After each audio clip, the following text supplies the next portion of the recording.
Bonjour à toutes et tous. Merci pour votre présence à cette conférence régionale des ateliers bretons de l'emploi organisée par Produits en Bretagne et je le rappelle, ouverte à tous. L'objectif de ces matinées est d'échanger sur des thématiques d'actualité et de partager les bonnes pratiques. Comme dans les métiers des RH, nous avons dû faire preuve d'agilité et d'adaptabilité pour organiser cette conférence. Et c'est dans ces contextes que l'on voit la force du collectif, tout particulièrement à Produits en Bretagne. Mercredi, Marlène Leger, gérante de Vague de Sens, a malheureusement été contrainte de nous informer qu'elle ne pourrait pas être présente et faire son intervention. Nous pensons bien à elle. Au pied levé, Magali Guiriec, qui travaille avec Marlène et qui dirige Yenea, a accepté de nous rejoindre en visio en fin de matinée pour nous éclairer sur les attentes générationnelles et le management intergénérationnel. Nous allons donc démarrer par une table ronde avec Anne-Laure Lemarec, Hugo Dandois et Ludovic Dumortier, qui a également remplacé Hervé Boutruche, qui attend un heureux événement et à qui nous pensons également. Table ronde, attendez, c'est pas fini, hein. Table ronde organisée par Alexandre Ebner, qui lui aussi n'est pas là, parce qu'il attend un heureux événement. Voilà. Donc, mais tout va bien, on est bien. Ils vont tous les trois témoigner sur le sujet de la fidélisation des salariés. Nous travaillerons ensuite en sous-groupe et Magali Guiriec interviendra en fin de matinée vers midi moins le quart. On a tout rebasculé. Alors, l'enjeu est de recruter, on le sait tous. Et l'enjeu aussi est de fidéliser en essayant de répondre aux attentes des collaborateurs. Encore faut-il les connaître. Anne-Laure, Hugo, Ludovic, je vous laisserai vous présenter. En préparant longuement cette table ronde, plusieurs items sont ressortis, comme la notion de cohérence, d'alignement, l'importance de la communication, la nécessaire responsabilisation des collaborateurs, ça doit vous parler, le rôle central des managers ou encore le retour aux fondamentaux. Pouvez-vous nous en dire un peu plus ? Alors. Bonjour à toutes et tous. Donc, je m'appelle Anne-Laure Lemarec, je suis DRH du groupe de Vence, plus connu sous les noms commerciaux, donc les entreprises de propreté et nettoyage Corsair, Corsair Iroise, Power Propreté à Carhaix et depuis peu Richard Nettoyage ici à Caudan. Donc sur l'ensemble de nos sociétés et structures, nous avons un peu moins de 800 salariés, donc répartis sur l'ensemble du Finistère et maintenant donc le Morbihan. Alors pour être très très honnête, parce que je suis de nature très franche, lorsqu'on m'a sollicité, je me suis dit intervenir sur la fidélisation. Je me sentais pas hyper légitime dans le sens où je pense qu'on fait tous en fait des actions dans nos entreprises. Mais il n'y a pas j'ai pas de meilleures actions à communiquer dans l'absolu. Et puis voilà, on m'a convaincue. C'est aussi participer au réseau Produits en Bretagne que de partager son expérience. Donc la mienne étant qu'effectivement, on a peu de turnover, voire en 2022 en fait. Alors je touche, il n'y a pas de bois. On n'a pas eu de turnover en 2022 sur nos fonctions support du tout. Et on est plutôt avec plus d'entrées, voire des gens qui frappent à la porte. Alors, en réfléchissant, qu'est-ce qu'on fait en fait pour tout ça ? Moi, c'est quand on a préparé la réunion, je disais, j'ai pas de grande méthode, si ce n'est en fait de revenir en tant que DRH aux fondamentaux. Je crois que sur les années précédentes, j'ai fait comme beaucoup de DRH, beaucoup de ce que j'appelle un peu de paillettes, un peu de fioriture, voire du périphérique. On appelle ça, on dit ça en RH. On met des périphériques de rémunération, des périphériques beaucoup de périphes, mais on sait que les périphes, c'est pas super agréable de manière générale, le périph. Et en fait, aujourd'hui, je m'aperçois, en fait, en tout cas au sein de Corsair et de Power Propreté et donc Richard Nettoyage, on est sur ce que j'appelle les fondamentaux, c'est bien maîtriser effectivement notre accueil-intégration, donc on va en parler aussi, bien maîtriser l'onboarding, alors j'aime pas les mots anglais, je préfère les mots bretons, mais l'accueil, l'intégration vraiment des premiers jours, etc. Maîtriser les aspects administratifs de base. En fait, souvent, je trouve qu'en tant que DRH, et sans doute moi aussi, pendant des années, c'est des choses qu'on a moins porter d'intérêt à ça, et plus sur un côté un peu plus market, et finalement d'avoir son contrat de travail bien ficelé, signé dès le début. Ça, pour moi, c'est des fondamentaux. Pour les cadres, le forfait jour, qui soit bien hyper clair, précis, et d'avoir un accord qui tient la route, quoi. Et on est sur, vraiment, c'est du bon sens et des fondamentaux, mais quand j'échange avec des cadres qu'on a récemment intégrés, ils nous disent au moins c'est simple, c'est clair, voilà, c'est ça. Et je pense qu'on vraiment, c'est de revenir aux fondamentaux, le bon sens. On parle du bon sens paysan sur certains métiers. Nous, c'est le bon sens RH, je pense, qui marche vraiment bien. Et la com. Alors, la com, pas au sens communication paillette, mais la com interne, évidemment. Et je crois qu'en fait, dans beaucoup d'entreprises, on a beaucoup axé sur la communication externe. D'ailleurs, quand on échange avec des dirigeants ou avec des services de communication, c'est quoi le budget de communication externe? Tout le monde sait nous le dire. Le budget communication interne, soit on ne sait pas nous répondre, soit en fait, il n'y en a pas tout court. On n'a pas dédié un budget pour la com interne. Et aujourd'hui, je pense que c'est nécessaire ça participe à la fidélisation, au sentiment d'appartenance, de travailler sur la communication interne. Donc nous, on s'est équipé d'un outil. Alors, j'ai pas d'action chez eux, mais on est avec Steeple, qui est récemment aussi adhérent produit en Bretagne. Et pareil, on est sur les fondamentaux. C'est-à-dire qu'on a de la communication qui est purement descendante via Steeple, et on a de la communication aussi entre les salariés. Alors ça marche, c'est hyper pertinent chez nous, parce que donc les agents d'entretien, nous, c'est pas une usine. Auparavant, j'ai bossé dans l'agroalimentaire, tout le monde venait sur place. Aujourd'hui, je suis DRH de plusieurs sociétés avec des agents d'entretien qui sont répartis un peu partout et qu'on ne voit jamais. Donc Steeple a vraiment du sens chez nous, c'est de pouvoir communiquer avec ces personnes-là parce qu'ils ne voyaient que leur manager, mais ils ne le voient pas tous les jours en plus, leur manager. Donc nous, Steeple a vraiment du sens chez nous. Donc ça aussi, j'ai souhaité, en fait, quand on préparait la réunion, dire aussi que ce que je dis là, c'est pas la bonne parole, en fait. C'est que c'est ce qui marche chez nous. Et qu'est-ce qui fait que ça fonctionne? Je pense qu'il faut aussi qu'on se pose en tant que DRH des questions de... c'est quoi ma boîte? Où on veut aller? Quelle est la stratégie de l'entreprise pour calquer notre stratégie RH et communication en face?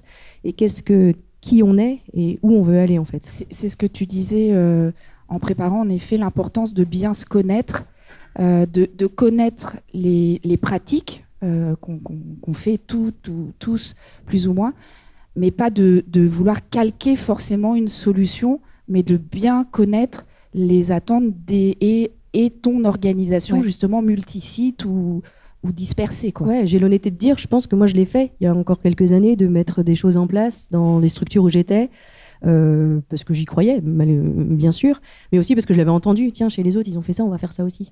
Puis après, je me disais, ça n'a pas marché. Non. En fait, avec le recul, je me dis, ça n'a pas marché. Pourquoi? Parce que je l'ai calqué. J'ai copié. Alors, le fait de faire des choses et d'essayer, c'est toujours très bien, plutôt que de rien faire, c'est mieux, je le pense. Mais je pense qu'il faut vraiment se connaître et connaître son entreprise, être aligné avec les dirigeants de l'entreprise, avec les membres du CODIR, et bien définir la stratégie de l'entreprise, et ensuite d'amener, en fait, la stratégie RH.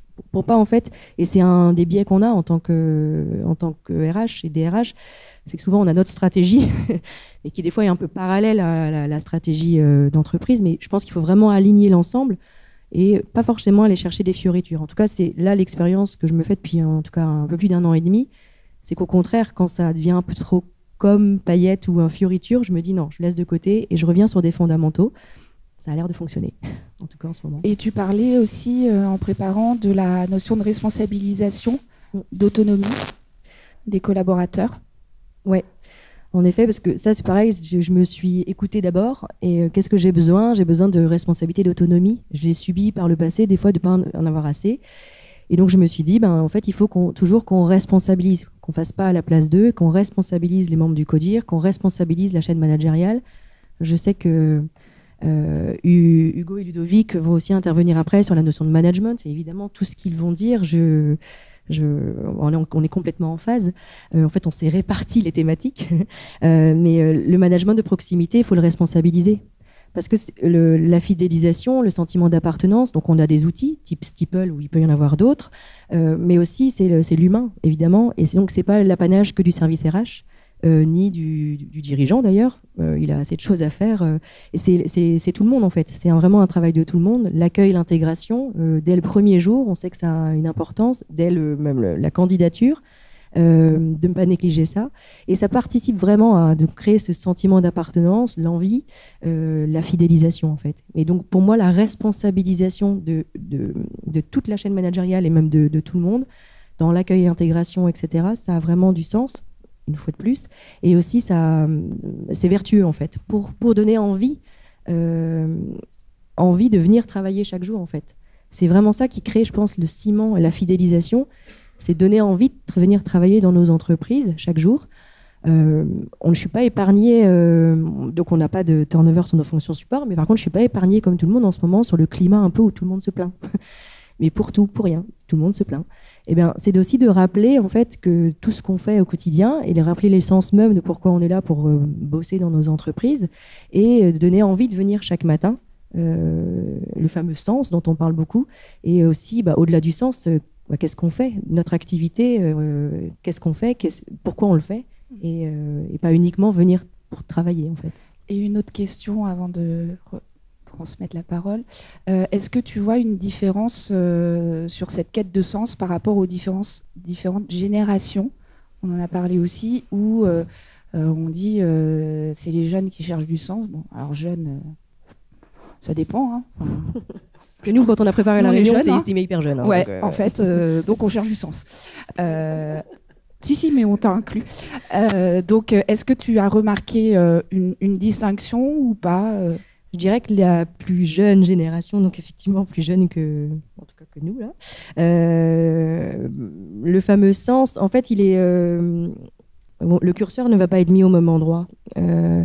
Les plus jeunes vont être moins attachés à la notion de CDI tout de suite, mais par contre, même s'ils sont en CDD, ils vont attacher de l'importance à ce que je disais en préambule, la notion d'avoir bien leur contrat, tout bien carré, et tout bien. Au contraire, eux, ils vont être, je trouve, très attentifs à ça, en fait.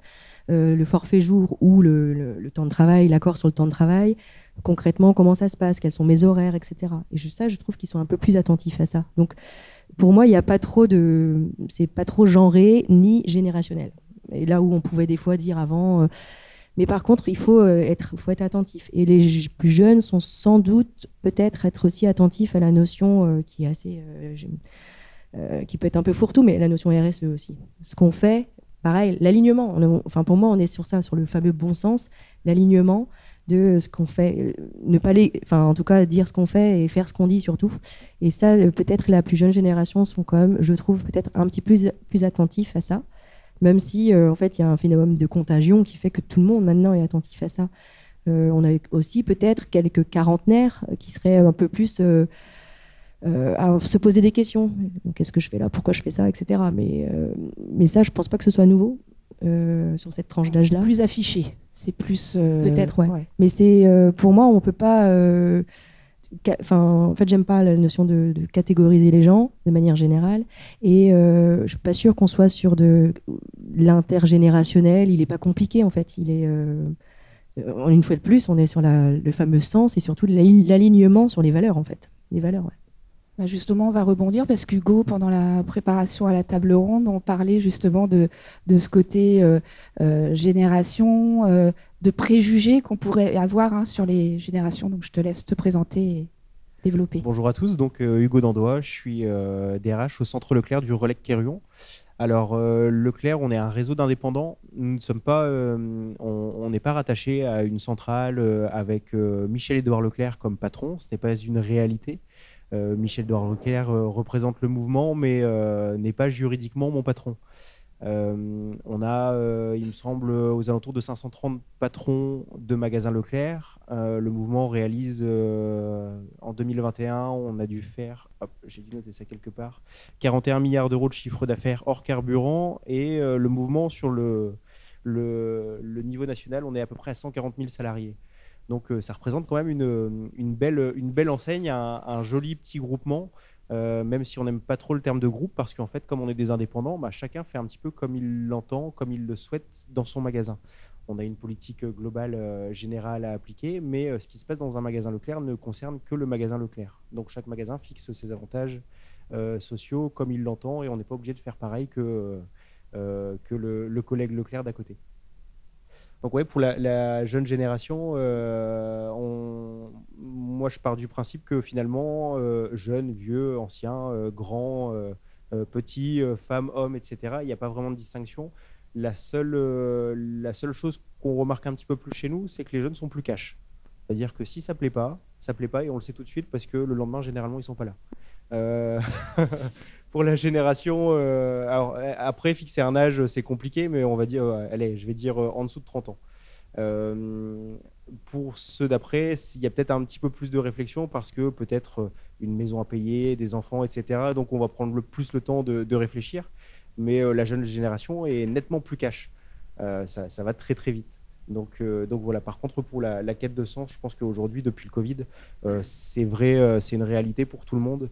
Toutes les nouvelles personnes qui rentrent nous posent beaucoup plus de questions sur le projet d'entreprise, sur les conditions de travail, sur les conditions de travail, sur les conditions de travail. Donc ça devient vraiment un point plus que central. Alors moi, j'avais fait très très scolaire. Hein, j'ai préparé des feuilles. Bravo pour pour la prise de parole comme ça. J'étais parti en fait en citant, on parle toujours depuis 2-3 ans des problèmes de recrutement, sans vraiment se soucier des problèmes liés à l'entreprise en elle-même, justement sur la fidélisation des collaborateurs. Ça fait 3-4 ans qu'on ne parle que de recrutement, systématiquement que de recrutement, et en fait finalement on en perd un petit peu ce qui se passe dans l'entreprise en réel. J'avais fait un petit point d'introduction, alors je ne vais pas tout vous lire, mais sur les inconvénients à travailler en grande distribution, parce que c'est la première chose qui ressort. Donc on est sur un secteur d'activité qui n'est pas très sexy. C'est l'un des moins sexy en France. D'ailleurs, vous avez certainement déjà entendu, peut-être même déjà dit, j'espère pas, mais en tout cas déjà entendu, une personne qui passe en caisse et qui dit à son enfant si tu ne travailles pas à l'école, c'est là que tu vas finir. C'est une réalité, ça existe, on l'entend encore aujourd'hui. C'est un préjugé qui est très très dur. Je ne suis pas sûr que le métier d'hôte ou d'hôtesse de caisse soit un sous-métier, bien au contraire. C'est un métier qui est extrêmement riche. Aujourd'hui, on a des profils, on a des docteurs en psychologie qui sont en caisse parce que le métier les intéresse énormément. Ils ont fait ça dans le cadre de contrats étudiants, etc. Pas forcément débouché dans le secteur, et puis finalement on se plaît dans un poste et puis on se dit qu'il y a quand même beaucoup d'avantages à travailler sur ce secteur-là. Alors c'est une anecdote ce profil de docteur, mais voilà, dans tous les cas ce sont des choses qu'on entend. Une fois le cap des préjugés dépassé, donc là vous perdez déjà une grosse partie des candidats, vous avez le cap des conditions de travail. Grande distribution, on travaille le week-end. Au moment des fêtes de fin d'année, vous travaillez pendant que toute votre famille est à la maison.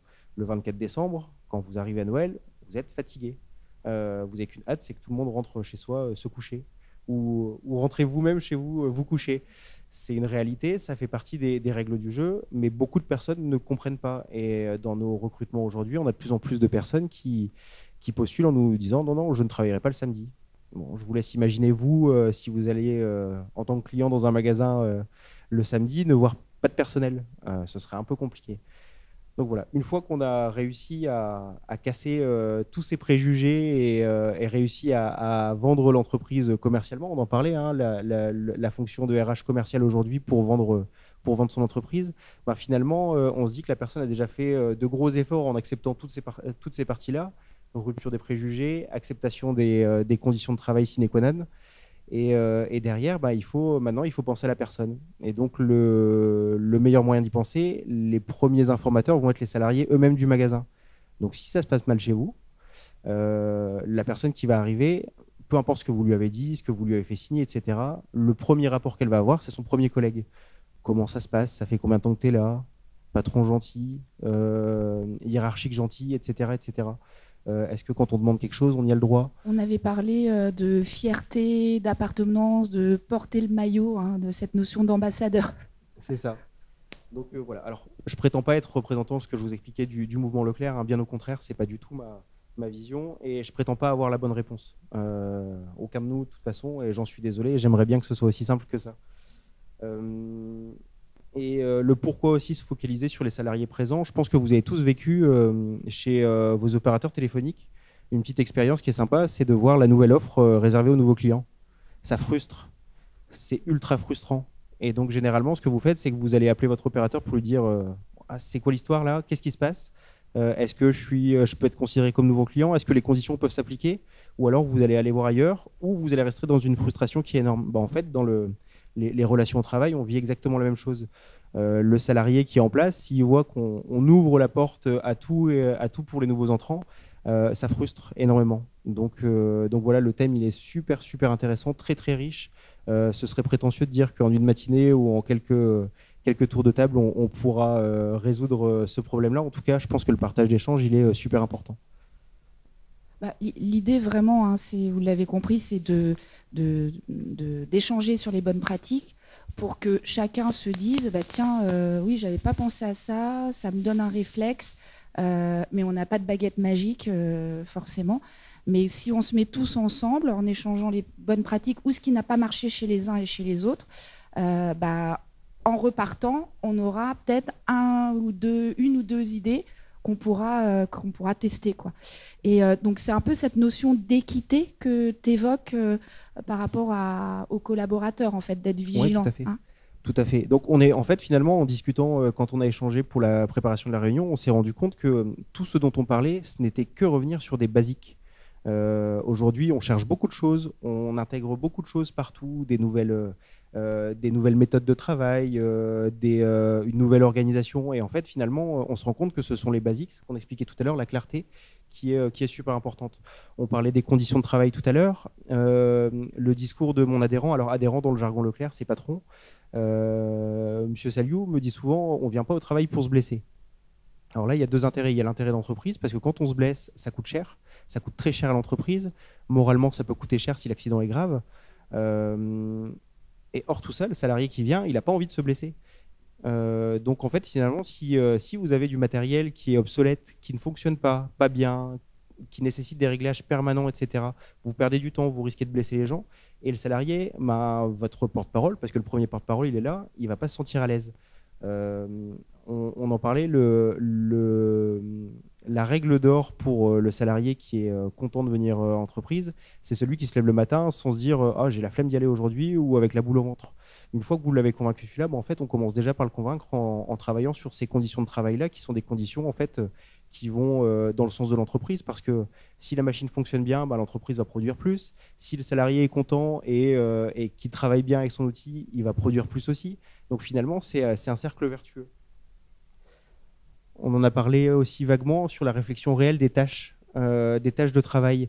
Aujourd'hui, dans la majorité des cas, on parlait de clarté tout à l'heure, vous avez quasiment tous, peut-être dans vos entreprises, des fiches de poste. La fiche de poste, c'est généralement quelque chose d'assez basique sur lequel on travaille. On a un étudiant, un stagiaire en RH qui va nous faire des fiches de poste, c'est génial. Il est là pour 6 mois et puis on va se rendre compte qu'il a fait des super fiches de poste, c'est très joli, c'est très bien, mais ça ne reflète pas tout à fait la réalité, les tâches réelles du salarié. Aujourd'hui, il y a quelque chose dans nos organisations qui est compliqué, c'est les tâches énergivores que personne ne veut faire. Je prends l'exemple d'un service comptable, le téléphone. Quand vous êtes sur votre travail, que vous avez un super ordi, plein de belles choses, etc., mais que par contre le téléphone n'arrête pas de sonner parce que les gens se permettent de vous déranger systématiquement, et que finalement dans votre journée vous avez répondu 15 fois, 20 fois, 30 fois un coup de fil, pardon, et que votre travail n'a pas avancé, finalement la personne se frustre aussi. Donc voilà, c'est un retour basique, il y a peut-être une nouvelle organisation à trouver, mais dans tous les cas, c'est juste revenir sur des bases simples et saines de travail. Moi, ce que je constate, c'est que autonomie ne veut pas dire bazar, en fait. Ne veut pas dire tu fais, puis on verra bien. On a tous besoin d'avoir quand même un cadre précis, et c'est pas parce qu'on rappelle un cadre que c'est contradictoire à l'autonomie. Aujourd'hui, on cherche l'équilibre, en fait, entre une certaine liberté, tout en étant précis, et de ne pas fixer de cadre ou de cap peut laisser les personnes un peu dans le flou. Et moi, ce que j'entends en recrutement, des fois, c'est je ne sais pas ce qu'on attend de moi, en fait. Voilà. Donc, la fiche de poste permet de fixer les missions. Et moi, ce que j'entends en entretien, c'est que les personnes, quel que soit l'âge, ont besoin d'avoir des choses claires et de savoir ce qu'on attend d'elles. Voilà. C'est ça. On a une deuxième table ronde sur le management. Le management au quotidien, pour nous, ça a été quelque chose de central qui est ressorti tout de suite. Parce que finalement, c'est la clé de voûte, c'est la totalité. Et on parlait du management de paillettes, c'est un terme que tu as beaucoup utilisé. Et en fait, aujourd'hui, dire bonjour, ça suffit pas. On ne fait pas de management quand on dit uniquement bonjour. Alors, c'est pas au chef d'entreprise forcément de le faire. Alors, ça dépend de la taille de la structure, mais se concentrer un petit peu plus sur l'être humain en lui-même, savoir comment se sont passées ses vacances, comment s'est passé son week-end, comment ça va à la maison quand il y a un problème, etc. C'est peut-être un moyen aussi à la personne de se sentir intégrée dans l'entreprise et d'être un être à part entière. On n'est pas là juste pour accomplir une tâche, il y a une communauté et l'entreprise a certainement un rôle à jouer là-dedans. Le management de bon papa dans l'entreprise familiale, généralement, marche plutôt bien sur la première génération parce que justement, il y a cette volonté de savoir si le salarié se sent bien chez lui, à la maison, et essayer de l'intégrer derrière. Alors pourquoi tout ça? Parce que ça vous permet aussi de vous intégrer derrière pour des accords donnant-donnant. On parlait du management trop strict des conditions de travail, avec des horaires fixes précis, ça ne bouge pas, on ne transige pas, si tu n'es pas là, tu es absent, si ceci, si cela, enfin voilà. Quand vous avez des règles trop strictes aujourd'hui, ça ne fonctionne pas vraiment, et en fait, il faut, à mon sens, tout voir sous un œil donnant-donnant.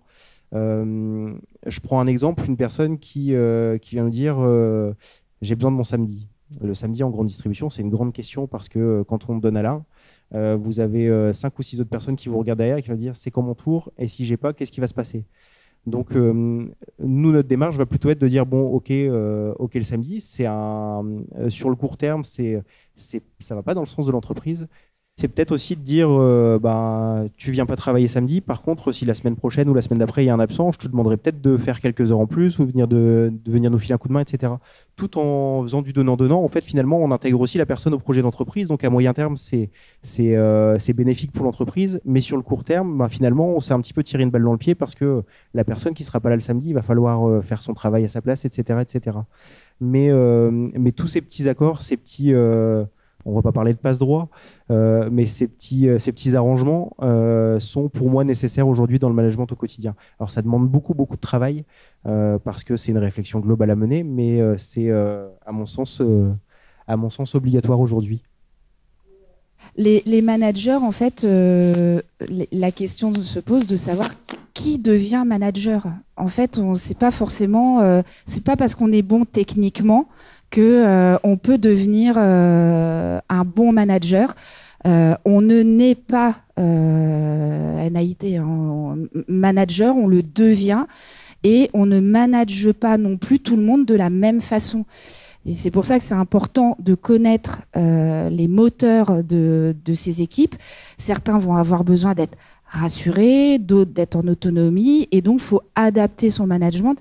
Et ce qu'on disait, c'est que la clé, on ne peut pas décréter la fidélisation et lancer des actions du haut si tous les échelons, même si j'aime pas trop ce terme, mais si tout le monde en fait ne porte pas les mêmes sujets et si les managers ne sont pas les premiers au cœur et y croient surtout, y croient à ces actions. Donc la formation des managers est très importante. Oui, tout à fait. Donc, sur la formation, j'ai pas fait un gros point, on en avait parlé. Pour moi, ça fait partie des basiques aujourd'hui, mais c'est vrai que la formation des managers, ou en tout cas du premier N+1, il est super important, parce que finalement, c'est lui qui va gérer votre fidélité. Et ce N+1 là va avoir sa fidélité gérée par son N+1, etc., etc. Donc le management, c'est pareil, il n'y a pas de faux semblant, il faut que ce soit bien fait, correctement fait. Et j'aime pas trop toutes les notions de bienveillance, etc., parce que c'est beaucoup de grands mots et finalement le management c'est plutôt une question de personne. Et il faut faire très très attention à la personne qui s'occupe des ressources humaines au quotidien. Voilà, la partie RH, la fonction RH, le volet RH je ne vais pas dire pas intervenir sur la partie management au quotidien, mais on est sur une fonction support.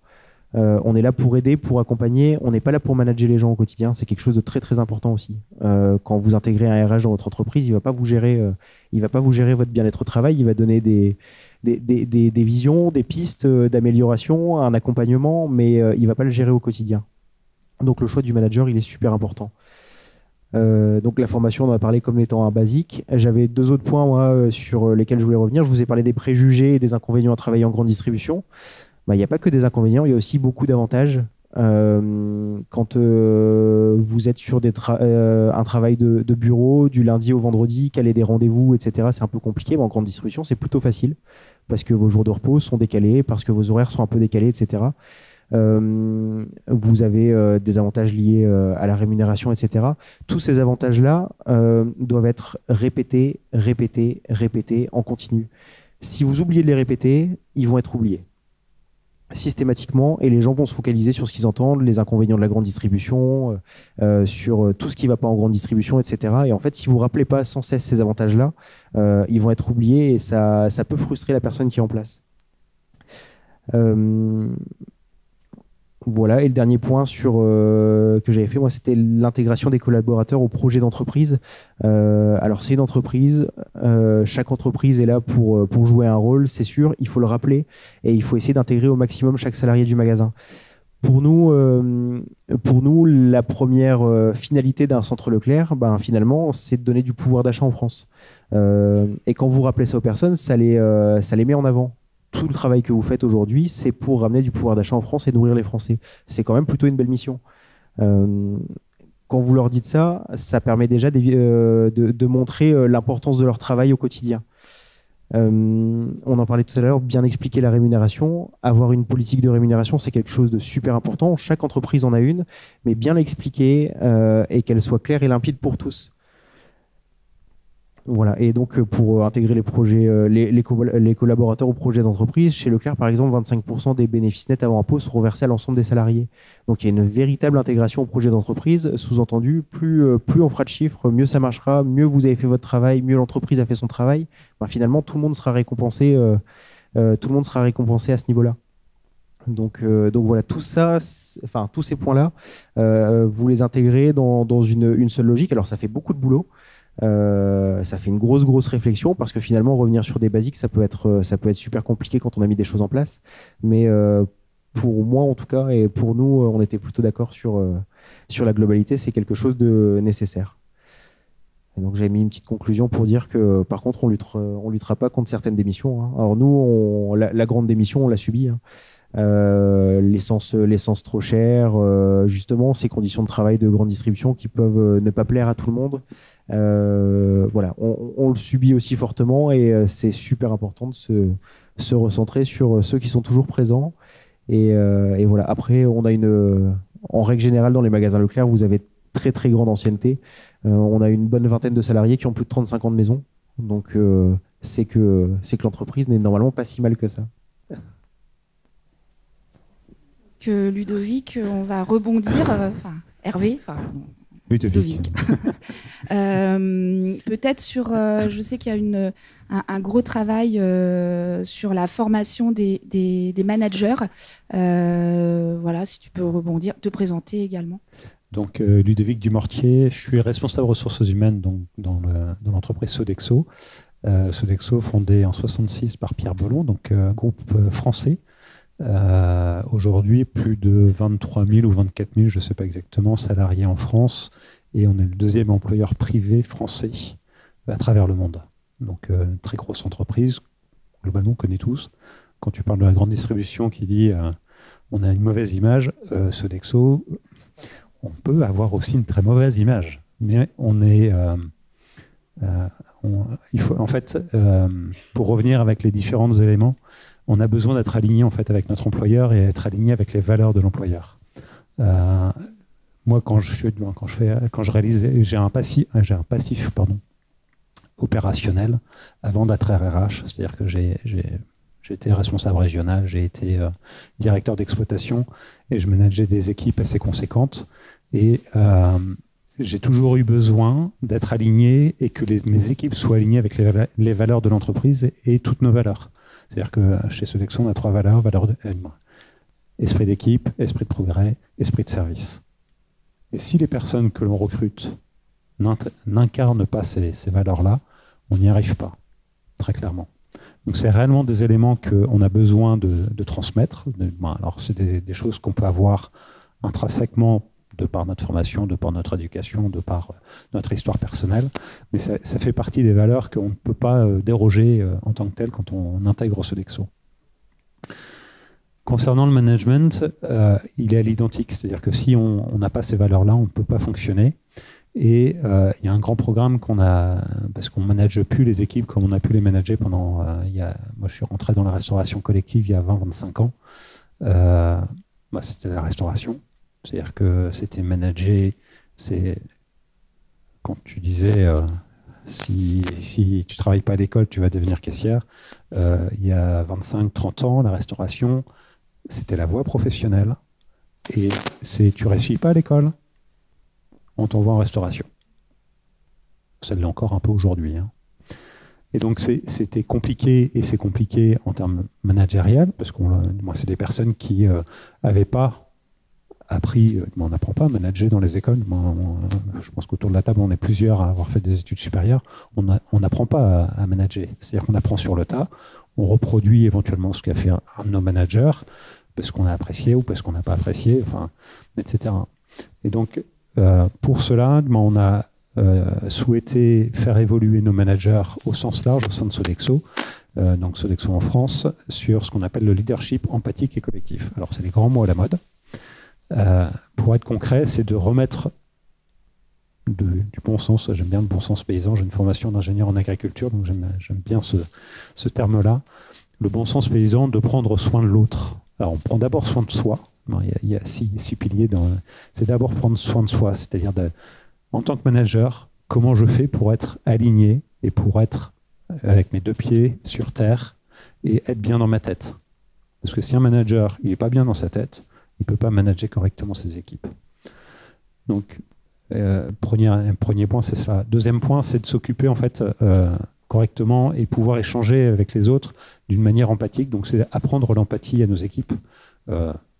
Et c'est pas simple, parce que tout le monde n'a pas un naturel empathique systématique. Moi, le premier, j'ai dû apprendre à être empathique sur certains sujets, ou parfois, c'est clair que quand on parlait de certains dossiers disciplinaires ou en inaptitude en introduction entre nous et dans les discussions, l'empathie à ce moment-là, de temps en temps, on a parfois envie de la mettre sous le tapis et passer à autre chose. Mais n'empêche que c'est hyper important, parce que ça permet aussi de pouvoir déminer des situations qui sont parfois très compliquées.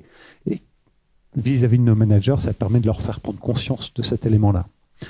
Dans ce programme également, on développe en fait tout ce qui est feedback. Et réellement le feedback positif et les feedbacks d'amélioration. Mais également tout ce qui est feedback d'amélioration, et on ne dit pas un feedback négatif, parce que l'objectif, c'est de progresser. Et pour la petite histoire, Hervé, qui devait être là, m'avait dit, Ludovic, est-ce que tu pourras me faire un feedback sur ma présentation? Donc c'est réellement quelque chose qui est incrémenté dans l'entreprise et qui veut se développer, et on va jusqu'à la maille du responsable de site. C'est-à-dire qu'aujourd'hui, donc c'est un programme qui a été lancé post-Covid, donc il y a 1 an et demi.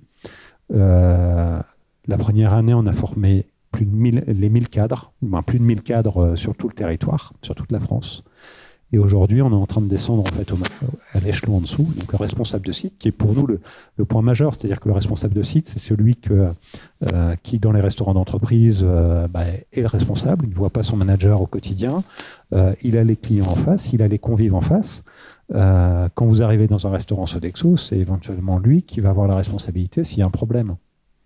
Donc c'est vraiment lui qui est maillon intégral du site. Alors il va manager parfois qu'une personne ou 2 personnes, mais parfois ils ont des équipes jusqu'à 30, voire 40 personnes, donc ça commence à être des personnes qui ont un peu de poids en termes de management. Et donc c'est vraiment de faire une révolution dans la manière de manager, d'apporter le message et d'échanger avec les salariés. Concrètement, un feedback d'un responsable de site, ça se passe comment et par qui? Le feedback d'un responsable de site, alors ça peut être par son manager, mais ça peut être également par ses équipes.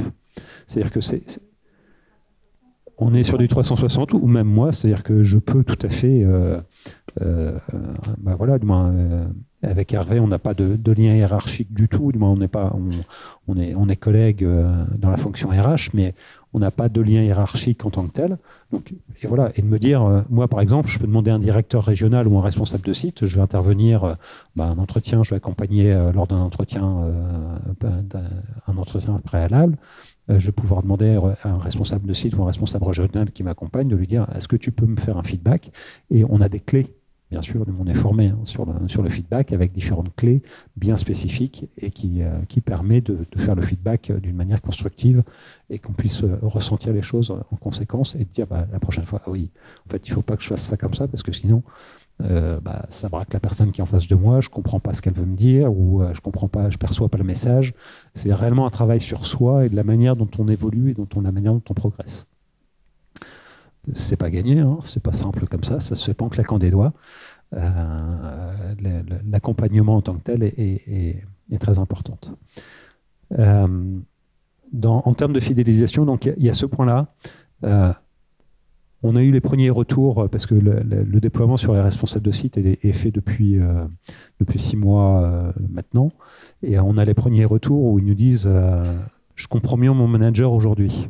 C'est-à-dire qu'il comprend le fait de descendre ce programme qui est très lourd pour l'entreprise, de descendre à la maille en dessous, permet réellement de recréer un dynamisme, une communication et un réel management au sens large des équipes de manière complète. Alors c'est compliqué parce que ça nous arrive aussi, on travaille dans des maisons de retraite ou des établissements de santé où nos équipes elles travaillent 24/24 et 7/7, matin, midi et soir. Donc parfois c'est j'aimerais avoir mon dimanche ou j'aimerais avoir mon week-end parce que j'ai la communion de la petite ou parce que j'ai quelque chose et autre. Donc le manager, quand il doit dire non, je suis désolé, mais cette fois-ci, et tu connais le programme, le planning est établi quasiment à l'année, tu sais que ce samedi-là, donc c'est soit on trouve une de tes collègues qui est capable de prendre ta place ou inversement, on va trouver une solution. Mais ça demande beaucoup plus de temps, à mon sens, aujourd'hui en termes de management sur ce type d'accompagnement qu'auparavant. Et les équipes l'attendent. C'est-à-dire que c'est quelque chose qui est hyper important de pouvoir transmettre ces éléments-là. Moi, il y a un deuxième point, alors je ne sais pas si Hervé en avait parlé, mais il y a un deuxième point qui me semble très important au sein de Sodexo en termes de fidélisation de nos équipes. On a retravaillé énormément sur ce qu'on appelle la revue des talents, alors Talent Review, parce qu'on est un groupe international, mais on va franciser, parce qu'on est en Bretagne, et j'ai pas le terme en breton non plus. Donc c'est la revue des talents, c'est vraiment après les entretiens d'évaluation, entretiens managériaux, ce qu'on appelle nous des entretiens managériaux chez nous, c'est des entretiens d'évaluation, on consolide avec les managers les différents éléments. Alors, on a la chance d'être un grand groupe, donc on a un outil qui permet de consolider et autres. Et en parallèle, on redescend l'ensemble des collaborateurs en disant, voilà, cette personne-là, c'est une personne qui est évolutive et elle a envie d'être évolutive, donc il y a de la motivation. Elle est évolutive parce qu'elle a la capacité d'évoluer, ou elle est mobile, parfois parce qu'on se dit, tiens, on a la problématique de l'essence, on l'a tous. On a des personnes qui font 30, 40 bornes tous les jours pour aller travailler. Alors que parfois, ils ont un site à côté de chez eux. Alors, pas forcément le même site ou la même typologie d'activité, mais le site à côté de chez eux. Et de se dire, mais est-ce qu'il n'est pas plus simple que la personne, elle arrête de faire 60 km tous les jours pour venir travailler, alors qu'elle est à côté de chez elle un site qui, aujourd'hui, 60 km tous les jours, quand vous devez mettre de l'essence de la voiture, ça commence à chiffrer, quoi. Donc voilà. Donc c'est la connaissance de ces équipes, parce que le pire en plus, ce serait de recruter quelqu'un à l'extérieur, alors que tu as la comp. Exactement. Et ça permet une fidélisation et une appropriation, et à tel point que ça a été intégré en fait, dans notre accord GEPP, où en fait on a intégré la mobilité avec des primes de mobilité et intersecteur, intersegment. C'est-à-dire que quelqu'un qui décide, et ça permet de l'employabilité au sens large, c'est-à-dire que on est très spécialisé en fonction de nos clients. Donc on a la division entreprise, on a la division santé, la division médico-sociale, la division éducation. Et donc l'objectif, c'est de décloisonner ces éléments-là pour que les gens puissent changer beaucoup plus facilement et transférer. Ça coûte beaucoup moins cher à l'entreprise, même si on paye une prime équivalent à un mois de salaire pour qu'ils changent d'établissement. Et qu'ils acceptent. Hein. C'est-à-dire qu'on leur verse une prime correspondant à un mois de salaire si il change de segment. Ça permet, la personne elle connaît déjà les valeurs de l'entreprise, elle y adhère, elle est déjà consciente du bon fonctionnement de l'entreprise. Bon, ça permet quand même de faciliter des choses et d'éviter le coût du remplacement CDD, la formation de la personne qui arrive, parce que ça prend forcément du temps, la bonne adéquation de la personne au bon poste, etc. etc. Du moins, on est tous confrontés à ce type de solution. Moi, je me souviens de l'an dernier où on parlait de recrutement,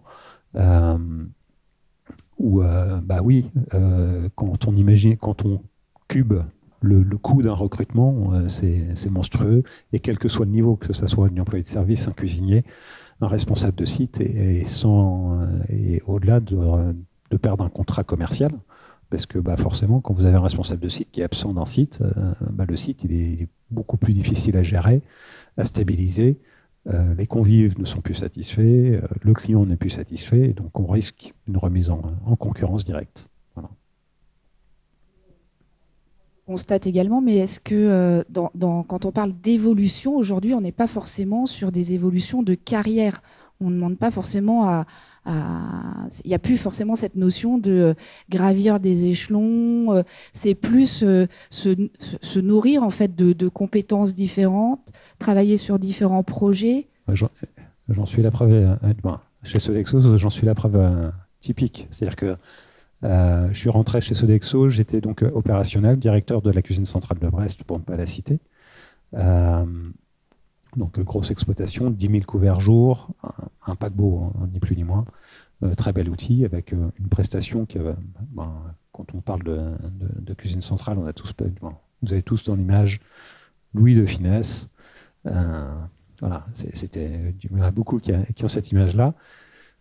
C'est pas ça, on faisait du poisson frais, de la saucisse Enaf, voilà, du moins, ça permet quand même de démystifier les choses. Et suite à ça, en fait, j'ai été dans une fonction support en finance pendant 4 ans, rattaché à Paris. Quand on parle d'ouverture d'esprit et de dire le télétravail, en fait, c'est pas mal, j'ai eu la chance d'avoir une patronne qui avait déjà compris ça à ce moment-là. C'est-à-dire que la directrice financière qui m'a embauché, elle m'a dit que vous soyez à Brest, que vous soyez basé à Guyancourt, donc au siège à Paris, moi, j'ai pas de problème. Ça me coûtera le même prix, parce que le prix de la location d'un bureau à Brest, ça me coûte moins cher que de te payer 14 mètres carrés ou 9 mètres carrés du bureau au siège à Guyancourt. Voilà. J'ai eu cette chance-là. Donc j'ai bossé pendant 4 ans comme ça. Et j'ai eu l'opportunité au sein de Sodexo, parce qu'ils remettaient la fonction ressources humaines au sein des territoires, de pouvoir postuler à un poste et de pouvoir devenir responsable ressources humaines au sein de Sodexo. Donc j'en suis à mon 3e métier chez Sodexo. Ce qui est, je pense, la preuve en termes d'encadrement, mais ça peut l'être également pour nos responsables de site qui changent, qui ont un client éducation et qui vont basculer sur un client santé. Alors il faut les accompagner pour qu'ils comprennent et qu'ils appréhendent le monde différent, mais ça ne veut pas forcément dire une progression verticale, mais également une mobilité géographique où, voilà, du moins là on est en train de... c'est le mercatabilité qui arrive. Et autres, on a parfois des personnes qui disent « Ah j'aimerais venir vivre en Bretagne ». Formidable. Alors, il fait beau, on a du soleil, parfois il pleut, mais c'est avec plaisir et on essaye de trouver des postes et des solutions pour pouvoir gérer la mobilité. On va jusqu'à l'accompagnement et prise en charge du déménagement. Voilà pour ce qui nous concerne. Merci. Anne-Laure, parce que tu avais commencé, est-ce que par rapport à ce que on dit Hugo et Ludovic, tu as des compléments à rajouter par rapport à ce que on avait parlé des conditions de travail, des horaires, hein, tu avais beaucoup insisté là-dessus, donc si tu veux dire quelques mots complémentaires. Merci. Nous, on est sur une structure, donc je l'évoquais, 700 à 800 personnes réparties sur plusieurs sociétés, donc c'est pas Sodexo, mais je rejoins ce que disait Ludovic sur en ayant moins une grosse machine avec des gros accords comme ça mis en place. Nous, on travaille sur les conditions de travail au quotidien. Alors, on a une flotte de véhicules qu'on estime plus pour les personnes qui sont amenées à rouler tous les jours. On veille à ce genre de choses. On a aussi étudié un petit peu clairement ce que fait la concurrence pour être un peu différenciant. C'est-à-dire que pour attirer et puis ensuite fidéliser, il faut aussi forcément regarder ça en fait. On travaille sur les conditions de travail au sens large, mais pas que dans des bureaux, parce qu'on finalement on a des fonctions de support qui sont en bureau, mais on a surtout beaucoup d'agents d'entretien. Alors je vous rejoins, j'ai souri quand vous disiez que c'était pas, on disait pas à un enfant de devenir caissière ou travailler chez Sodexo, agent d'entretien, bon. Mais néanmoins, voilà, ça fonctionne quand même. On arrive à attirer et fidéliser. Et donc, les fameuses conditions de travail pour les agents d'entretien, on a réfléchi, par exemple, à qu'est-ce qui était pénible pour elles et pour eux. C'était notamment, tout simplement, en fait, vider des poubelles dans la partie tertiaire. Et on a travaillé, en fait, on a innové, en fait, sans avoir une cellule spécifique, un bureau d'études. Juste, pareil, toujours la même chose, le bon sens. On a travaillé, en fait, et on a du coup déposé un concept de poubelle. C'est-à-dire que chez nos clients qui adhèrent au projet aussi, on a donc un système de poubelles des poubelles centrales. Alors, elles sont bardées d'un super bois de Bretagne. Alors, tout ça, et elles sont faites en fait par Esateo, un ESAT à Brest. Donc, c'est plutôt vertueux. Et surtout, ces poubelles, ça nous permet de supprimer les poubelles en fait dans tous les bureaux. Donc, au départ, tu te dis qu'est-ce que je fais de mon papier ? Ton papier, tu te lèves et tu vas le mettre dans une poubelle centrale. Ça permet aussi, avec la casquette RH, de faire que les gens qui sont du taux sédentaire à leur bureau se lèvent. Se lèvent, la circulation sanguine, tout ça, ça participe quand on va à la poubelle maintenant. Et aussi, ces fameuses poubelles, c'est vraiment pour travailler sur les conditions de travail de nos agents. On a réfléchi à qu'est-ce qu'on pouvait faire pour elles. Et pour eux, je dis elles parce que c'est quand même majoritairement féminin, en fait, se baisser sous un bureau, on a tous à peu près 2 poubelles maintenant parce qu'on fait tous le tri sous chaque bureau. Quand on est sur des plateaux complets de bureaux, en fait, pour l'agent d'entretien, se baisser sous chaque bureau, il y a de la manute, il y a des conditions qui au bout d'un moment sont... Et aussi, il y a le côté un peu désagréable. Je m'abaisse sous un bureau de quelqu'un pour lui vider sa poubelle. Et donc, on s'est dit, il faut qu'on travaille là-dessus. Et donc, on a innové finalement en travaillant sur ce système de poubelles, en poubelles bretonnes, et donc vendues auprès de nos clients. Quand on les vend auprès de nos clients, par contre, on ne leur vend pas une baisse de prestations. On ne leur dit pas, oui, elle va gagner du temps, donc voilà. Du coup, elle peut faire autre chose, mais quelque chose de plus qualitatif pour il et elle se sentent valorisants, exactement. Et aussi pour que ce soit moins pénible, du coup, de travailler sur la pénibilité, moins pénible de vider les poubelles dans chaque bureau. Donc en fait, tout le monde y gagne, c'est vertueux. Ça nécessite juste du bon sens, encore une fois, de réfléchir en fait sur les conditions de travail et pas juste mettre des périphériques ou dire on va te mettre une poubelle moins lourde, etc. Non, la poubelle, la matière reste là. Donc voilà. Donc voilà, ça c'est un exemple qu'on a pu faire et qu'on vend du coup, en tout cas sur le principe, et nos clients adhèrent. Parce qu'on est dans cette démarche en fait valorisante pour nos agents, en interne aussi, c'est plutôt innovant et changeant, et du coup nos clients adhèrent. Après, sur nos conditions de travail, on réfléchit, tu disais la notion de mobilité, etc. Nous aussi, effectivement, on réfléchit parce que nos agents, en fait, ils ont aussi des frais de transport. En fait, nous, il faut savoir que quand on a un client on est plutôt sur de l'appel entrant, et donc on a un client qui nous sollicite. Avant d'accepter le client, on regarde si on a des agents qui habitent près de chez ce client. Donc, dans la démarche, quand je suis entrée dans l'entreprise, j'ai trouvé ça génial. C'est-à-dire que c'est pas, en fait, parce que souvent, j'étais plutôt habituée. On a un nouveau marché, et après, il faut que tu nous trouves du monde. Ouais. Ouais. Alors, attends, bouge pas. Ah, non, en fait, j'ai personne. Et en fait, là, c'est dans la démarche, on est vraiment sur quelque chose de vraiment hyper vertueux aussi, de se dire, OK, on a un client qui nous sollicite, et on va réfléchir. C'est pas le service RH, il n'est pas à côté, pour trouver du monde. Et on va réfléchir à est-ce qu'on a déjà des agents qui travaillent sur ce périmètre géographique-là. Et si on voit en fait que c'est trop difficile, on va dire, OK, attends, on lance notre recrutement, on voit si on trouve du monde, ou alors on sollicite en interne et après on te donne le go et OK, on signe ensemble en fait. Mais ça nous arrive en fait du coup de refuser. Parce que de toute façon, au final, si on accepte le contrat commercial et que le nouveau client, on lui dit en fait, on trouve personne, ou alors on a une version très dégradée de notre prestation, peut-être tout le monde est mécontent. Et donc, mais ça nécessite que ce soit dès la fonction dirigeante, que ce soit en fait Voilà, quand je dis qu'il faut que ce soit du bon sens et que tout le monde soit aligné sur les valeurs, on est vraiment, vraiment là-dessus, en fait. On travaille aussi sur les conditions. En fait, tu parlais de rémunération. Effectivement, que la grille de rémunération et la politique de rémunération, ce ne soit pas juste l'apanage du service RH et que ce soit hyper clair pour tout le monde, en fait, pour éviter d'apprendre qu'un tel gagne plus que son voisin, etc. Parce que ça, qu'est-ce qui crée de frustration et donc de la défidélisation, clairement, et clairement, c'est ça, en fait.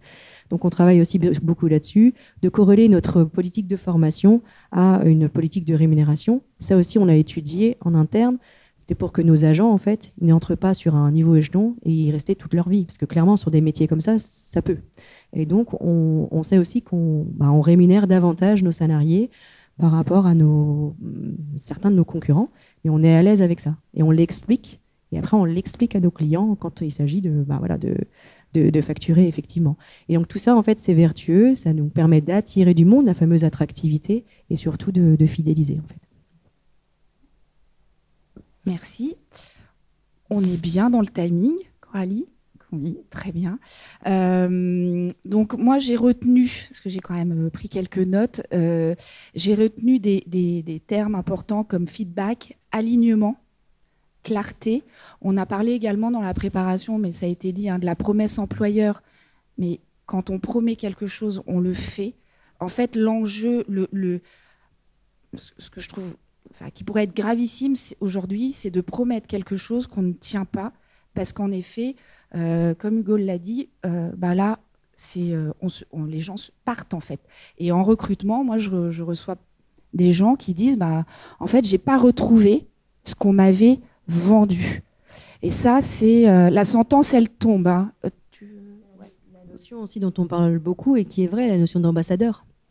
C'est moi qui disais, effectivement, quand on préparait la réunion, porter le maillot. Qu'est-ce qui te fait envie d'aller bosser le matin? C'est de te lever le matin, d'aller exécuter ta mission, mais que ce soit en fait qu'on soit sur une fonction support ou plutôt plus opérationnelle, et de porter le maillot. C'est-à-dire quand tu es fier. Il faut être fier de ce qu'on fait au quotidien, pour bien travailler et rester dans son entreprise, il faut être fier. Et donc pour être fier, il faut aussi avoir dès la fonction dirigeante, dès la fonction RH et dès le processus de recrutement, être hyper aligné. Et donc pas forcément besoin de jeter beaucoup de paillettes, mais de dire les choses clairement, simplement, le fameux bon sens aussi. Et après, en fait, les gens, ils sont fiers. Parce qu'en fait, il faut leur répéter. Je suis d'accord avec toi, Hugo, pas mal répéter aussi ce qu'on fait de bien quand même. Et répéter et d'expliquer au maximum. Et à partir de ce moment-là, on est aligné, la personne, on n'a pas l'impression d'avoir perdu quelque chose ou qu'on lui ait vendu quelque chose, en fait. Je voulais rajouter, du moins par rapport... Alors, on parlait sur l'accueil, sur l'intégration ou autre. À mon sens, il est aussi important qu'on le fasse à la sortie. On a mis en place en fait un appel systématique par la RH de toutes les personnes qui ont démissionné ou qui ont mis fin à leur période d'essai. C'est-à-dire qu'on appelle à titre individuel la personne en disant dans un questionnaire, en disant voilà, vous avez quitté Sodexo, pour quel motif, avec différentes possibilités. En fait, on l'a mis en place juste après le Covid, là où on a la très grosse vague de départ général un peu partout, ou de remise en considération, pour comprendre pourquoi nos équipes nous quittaient. On a aussi un taux d'ancienneté assez élevé chez Sodexo de par nos historiques. Et c'est réellement de pouvoir, ça permet réellement quand on parle de promesse employeur et d'être aligné, c'est d'être aligné jusqu'au bout. Parce que la personne, en fait, voilà, en France, on est globalement 25 000. Vous connaissez tous dans votre entourage quelqu'un qui a travaillé chez Sodexo. Tous. Vous creusez un peu. Donc c'est, tiens, j'ai le fils, machin truc, qui cherche un apprentissage en restauration. Ah tiens, j'ai rencontré Sodexo. Ah ouais, non, mais ça va pas du tout. Alors que le fait d'appeler la personne et autres, moi j'ai un nombre, je suis impressionné à chaque fois que j'appelle la personne. Alors j'en ai quelques-uns qui veulent plus du tout entendre parler de Sodexo, mais je suis impressionné par le nombre de personnes qui terminent l'entretien en me disant écoutez, je vous remercie de m'avoir appelé et je vous remercie d'avoir pris ce temps d'échange avec moi en ayant quitté l'entreprise. même si j'en ai été très satisfait, parce qu'on leur demande ce qui a amélioré, ce qu'ils ont retenu de leur carrière chez Sodexo. Mais je pense qu'en termes d'image et de marque employeur, c'est un axe fort qui parfois permet d'éviter que, quand on parle de marketing, c'est plus facile de dénigrer quelqu'un que de dire quelque chose de positif. Et dire, tiens, là, ah ouais, non, ils sont pas mal, ils m'ont même appelé après que je sois parti. Voilà. Faible, parce que les collaborateurs qui partent, il y a peut-être eu des signaux avant-coureurs. Et c'est vrai que le management est là pour ça, parce que dire, je comprends pas ce qui s'est passé. Il y a peut-être des fois des petits signes. Ah, il était ou elle était moins souriante que d'habitude, ou on l'a senti plus en retrait, on prenait le café. Donc voilà, ça donne des explications. Donc j'avais retenu, moi, la clarté, l'alignement, l'employabilité, l'importance du management. Je vous invite également, alors j'ai pas d'action ni rien, mais à lire le rapport de la Fondation Jean Jaurès, qui est sorti sur le nouveau rapport au travail et qui donne aussi des clés sur le rapport au temps, parce qu'on dit la rémunération n'est plus si importante. Oui, mais quand même. Voilà, on l'a dit en préparant. Voilà, mais c'est le rapport au temps qui peut avoir changé. Donc je vous invite à lire cette étude, c'était très intéressant. Et puis je vais solliciter, parce qu'on a la chance d'avoir Marie-Laure Collet, qui est présidente de l'APEC. Donc si tu peux venir aussi dire quelques mots, toi, sur ce que tu constates sur les attentes ou l'évolution. Et puis après, je vous expliquerai comment on va se répartir en groupe de travail. Merci Géraldine, merci à vous trois pour vos interventions. Alors moi, j'ai pas grand-chose à rajouter par rapport à ce qui a été dit, qui est effectivement extrêmement pragmatique. Revenir aux fondamentaux me paraît évidemment une évidence. Alors moi, ce que j'ai noté quand même, c'est que il faut, parce que même sur la table ronde là, vous êtes tous d'entreprises de taille différente. Et la notion de fidélisation est évidemment liée aussi à la taille de l'entreprise, notamment quand on parle à la fois de formation interne, mais d'évolution. Nous, dans l'une des entreprises que j'ai pu créer à Baca, quand on a 35 collaborateurs et qu'on a finalement 4 lignes métiers, l'évolution, elle est plus contrainte que lorsqu'on a 25 000 salariés et qu'on a une opportunité de carrière qui peut vous amener à être fidèle pendant 30 ans. Ça, évidemment, j'en avais parlé avec le DRH de Lactalis il y a 2 semaines, de la même façon. Et les attentes des collaborateurs sont totalement différentes quand on est dans une TPE-PME que quand on est dans un grand groupe. Et il y a aussi la géographie, c'est-à-dire que si vous vivez dans une métropole, quand elle est très grande, la notion de fidélisation et du coût, finalement, du retour sur investissement d'un recrutement est différent que si vous habitez à Pontivy et que vous êtes patron de la société Alto et que vous êtes le plus gros employeur de Pontivy.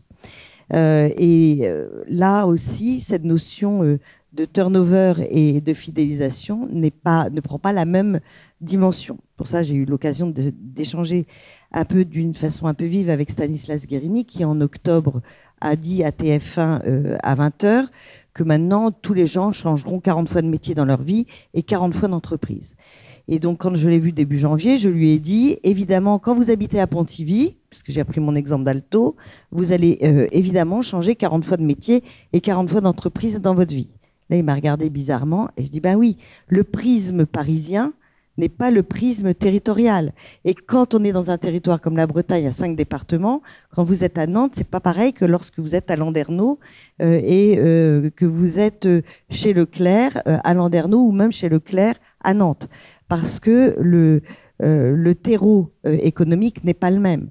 Donc la vie des gens, là aussi on pourrait parler sur la fidélisation de la mobilité, n'est pas du tout la même. Et la notion de mobilité, quand on la traite dans un grand groupe ou même dans une ETI comme la mienne avec l'APEC, comme moi j'ai 1100 salariés à l'APEC, moi la mobilité, je la traite sur 52 centres APEC. C'est facile. Mais quand je me dis qu'il faut que j'amène quelqu'un de Marseille à Bordeaux, c'est plus aussi facile qu'il y a 10 ou 20 ans. Parce que sociologiquement, la cellule familiale a évolué. Il y a 20 ans, et Sylvie et Louise qui sont là pourront vous le dire, quand on approchait les gens, et notamment les cadres, en leur disant « Venez, on vous propose de venir travailler en Bretagne, dans un super lieu », ben, un cadre nous refusait rarement la mobilité vers la Bretagne.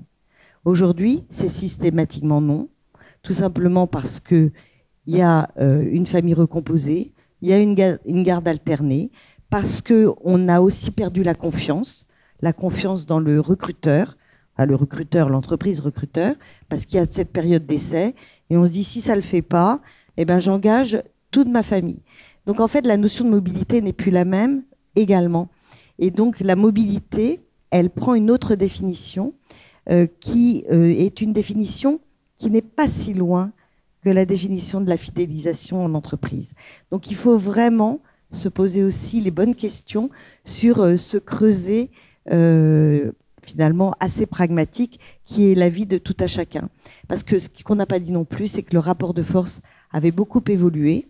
La pénurie de recrutement dont parlait Hugo, dont on a aussi beaucoup parlé depuis 5 ans, enfin surtout depuis janvier 2021, en fait, c'est pas une surprise. N'oubliez pas que la tension des recrutements est liée structurellement à la pyramide des âges en France. Donc, ce que l'on dit en 2023 ne sera plus vrai en 2028. Donc, ces rapports de force, il faut faire très attention dans l'état d'esprit à la fois des entreprises, mais aussi des salariés, parce que ça s'inverse très rapidement. Voilà, j'ai été peut-être un peu longue, mais voilà, du tout.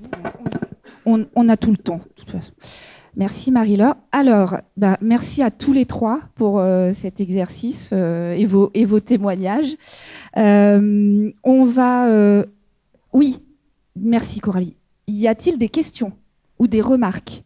Sachant qu'après, on va vous faire travailler en groupe sur des thèmes qu'on a identifiés, mais là, par rapport à nos témoins de ce jour, est-ce que vous avez des questions, des remarques,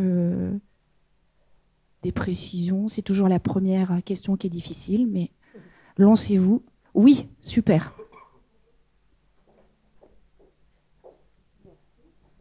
Bonjour, j'avais une question pour Anne-Laure sur la partie quand vous avez innové au sujet des poubelles centrales.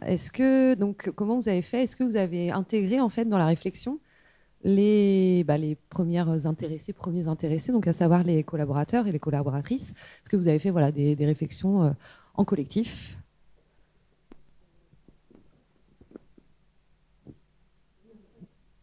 Pas sûr que ça fonctionne. Oui, en effet. En fait, notre organisation ETI, justement, et aussi, ça nous permet cette agilité-là par rapport peut-être à un plus grand groupe. Oui, un groupe de travail, c'est facile à mettre en place et c'est une réflexion qui venait du terrain, d'ailleurs. C'est quelque chose qu'on a pu observer, aussi une réflexion de terrain, en fait. Et on a aussi, dans nos équipes d'encadrants, on promeut beaucoup la promotion interne, et donc dans nos équipes d'encadrants, des personnes qui étaient sur le terrain. Et quand je dis terrain, genre agent d'entretien, en fait. Ils sont ensuite passés responsables de clientèle, etc. Et ils sont cadres maintenant, ouais, en effet. D'autres questions, remarques? Oui, super. Bonjour à tous les trois. On a abordé un tout petit peu la question d'ambassadeur, parce que là, on est sur la fidélisation. Moi, je suis RRH chez Candia, et je me rends bien compte que on a une problématique que peut-être beaucoup d'entreprises a, c'est-à-dire qu'on a dans nos équipes des personnes qui sont là depuis des années et qui n'ont pas forcément de très bonnes synergies, qui sont un peu toxiques. On a un peu parlé des personnes toxiques. Moi, je trouve ça, à mon niveau, en tout cas, je trouve ça compliqué à gérer, parce que c'est des personnes qui vont travailler en sous-marin, où vous n'allez pas vraiment pouvoir agir. Et je voulais savoir justement par rapport à... Je parle d'ambassadeurs et toxiques parce que je pense que c'est des choses justement qui peuvent se regrouper. Si dans vos entreprises, vous aviez mis justement en avant des ambassadeurs pour essayer de baisser le niveau de toxicité de certains salariés qui peut justement avoir des problèmes sur les recrutements. Nous, on voit bien sur nos recrutements que des personnes qui sont là depuis 10-15 ans et qui ne partiront jamais peuvent mettre une ambiance dans l'équipe. Il suffit d'une personne pour que les gens n'aient pas envie de rester, en fait. Donc, je voulais savoir si vous aviez travaillé sur ce sujet ou si vous aviez des réflexions par rapport à ça. C'est bon, ça marche. Oui. Alors, c'est rigolo parce qu'on le vit tous. Faut être clair. C'est une nécessité. Aujourd'hui, quand vous parlez de fidélisation, il y a une loi en commerce, les fameux 20-80. Et je pense qu'en social, elle s'applique. Alors, on s'en rapproche. Je ne vais pas dire que c'est une loi sociale, mais on est proche de cette réalité-là aussi. Vous avez 20% des personnes qui peuvent faire 80% des problèmes. Et je pense que ces fameux sous-marins dont vous parlez, là, on est à peu près dans ces eaux-là. Je ne considère pas que 20% des salariés de mon entreprise sont comme ça, loin de là, au contraire. Par contre, vous les connaissez, ceux qui sont un peu problématiques à gérer dans le quotidien. En fait, quand vous travaillez sur la fidélisation, je ne vais pas dire qu'il faut les oublier, mais pas loin de ça. Vous travaillez aussi pour les autres. Vous aurez toujours des personnes qui seront là pour vous contredire, pour dire que ce que vous faites, c'est pas bien. Et de toute façon, peu importe si ça va dans le bon sens, ça ne sera jamais bien. Si ça passe un cap trop important, je pense qu'il ne reste plus qu'une solution, c'est les entretiens, discuter avec la personne peut se remettre en cause, oui, non, etc. Et puis au bout d'un moment, c'est malheureux, mais si la personne n'est pas à son affaire dans son entreprise, c'est peut-être à elle de s'interroger sur le suite de son parcours et de son intégration dans l'entreprise. Mais vous en aurez toujours, et ça malheureusement, je pense que c'est quelque chose qui reviendra tout le temps. Vous pouvez travailler dessus, je pense que c'est à fond perdu. Parce que ça reviendra systématiquement et vous aurez toujours quelqu'un qui va à un moment ou à un autre basculer du côté obscur. Oui, c'est sûr, mais je pense aussi que, moi, je me rends compte que c'est pas si simple que ça de travailler sur ces personnes toxiques, parce que finalement, parfois, on n'a pratiquement rien à leur reprocher et c'est on va dire, on sait que c'est des rumeurs, on sait qui c'est, mais on n'aura jamais la preuve que c'est cette personne. Et en tout cas, moi, je trouve, en tout cas avec mon analyse, que ces personnes-là ont un rôle négatif sur la fidélisation. Et justement, je rebondissais plutôt que de parler de ces personnes-là qui, comme vous le dites, parfois on ne peut rien faire. Ce serait plutôt sur la notion d'ambassadeur et plutôt échanger sur est-ce que parmi vous, vous avez mis en place des salariés ambassadeurs ou cette notion de salarié ambassadeur qui pourrait, après c'est une idée que j'ai comme ça, qui pourrait avoir un rôle d'accompagnateur pour les nouveaux ou pour refidéliser au niveau, on va dire, vraiment opérationnel. Alors, moi, je vais vous répondre sur 2 points. Par rapport aux personnes toxiques, alors ça, c'est mon passé opérationnel qui va parler.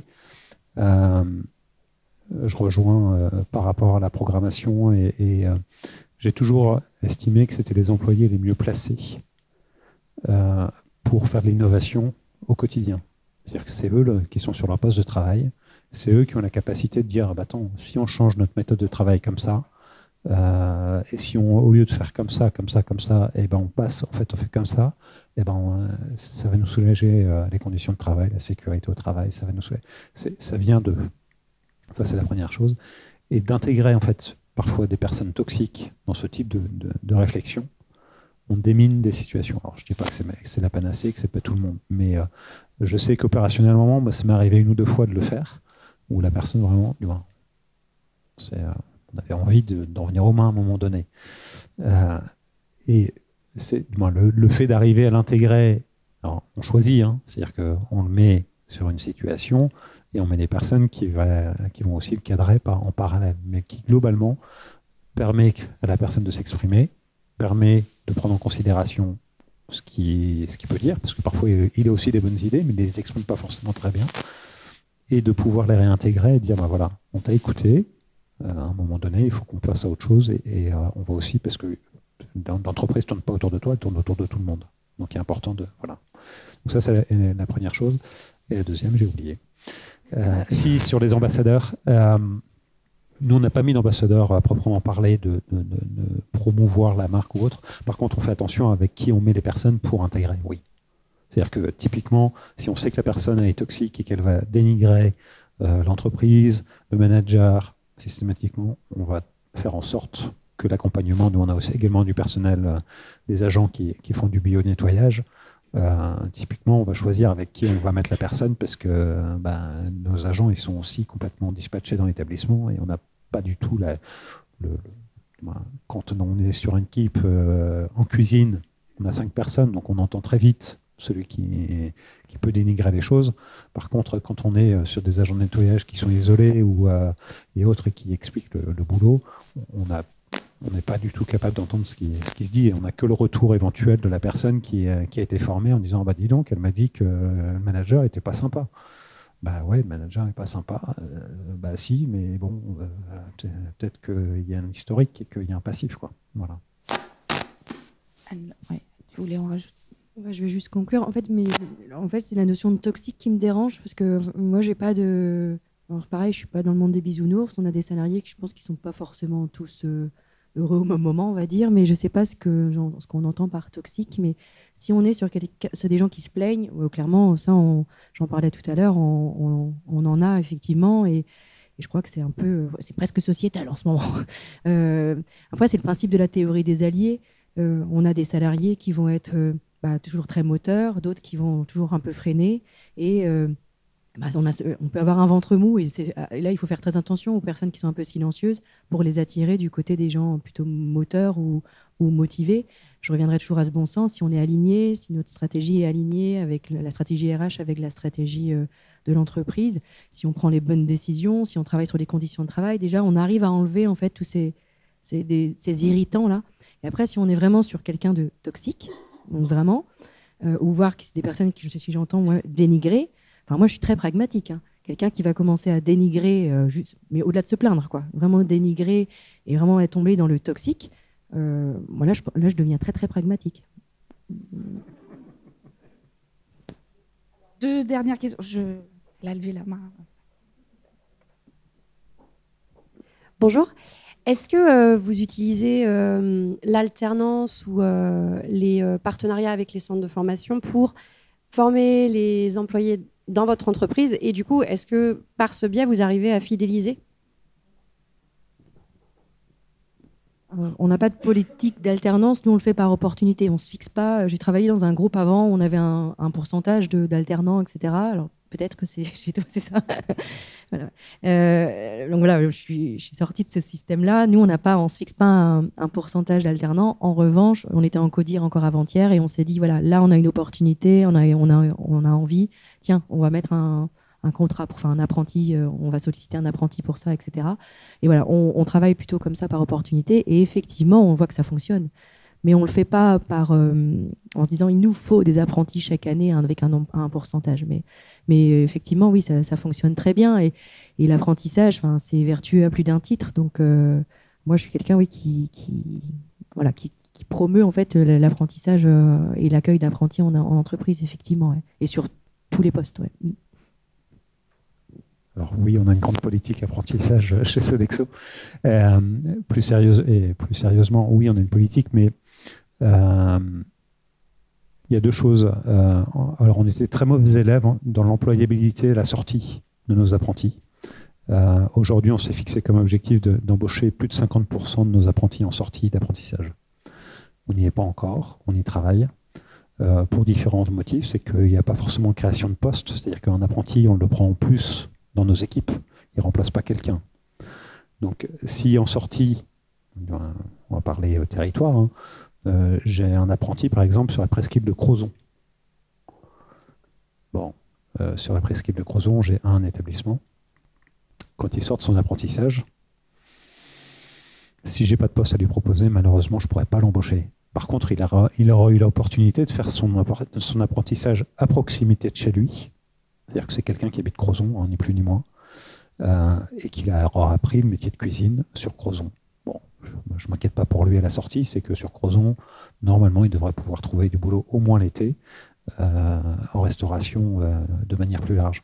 Mais et après, oui, on a une politique, c'est-à-dire qu'on définit un nombre d'apprentis par direction régionale, etc. etc. Après, on revient au bon sens paysan. Moi, quand j'ai une opportunité, un apprenti qui me dit, quelqu'un qui candidate chez nous en disant j'aimerais faire un apprentissage chez vous, j'habite tel endroit et autre, on regarde dans le périmètre si on a des sites qui sont capables de recevoir un apprenti, parce que tout le monde n'est pas capable de recevoir un apprenti, et que pour que l'apprentissage soit une réussite, et parfois la personne ne s'est pas déclarée en tant que pour pouvoir recevoir un apprenti, mais on dit bah tiens, attends, j'ai un candidat qui est potentiel en apprenti, est-ce que ça t'intéresse, est-ce que ça peut fonctionner, est-ce que tu es OK, et si c'est le cas, on se met en contact et on y va, quoi. Mais voilà, il y a la règle, et après il y a la vraie vie, hein. C'est-à-dire que trouver un apprenti, je vous dis, à Crozon, c'est inespéré. C'est inespéré.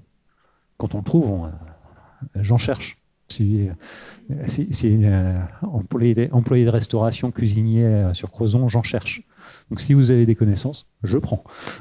Voilà. Dernière question. Oui, merci, bonjour.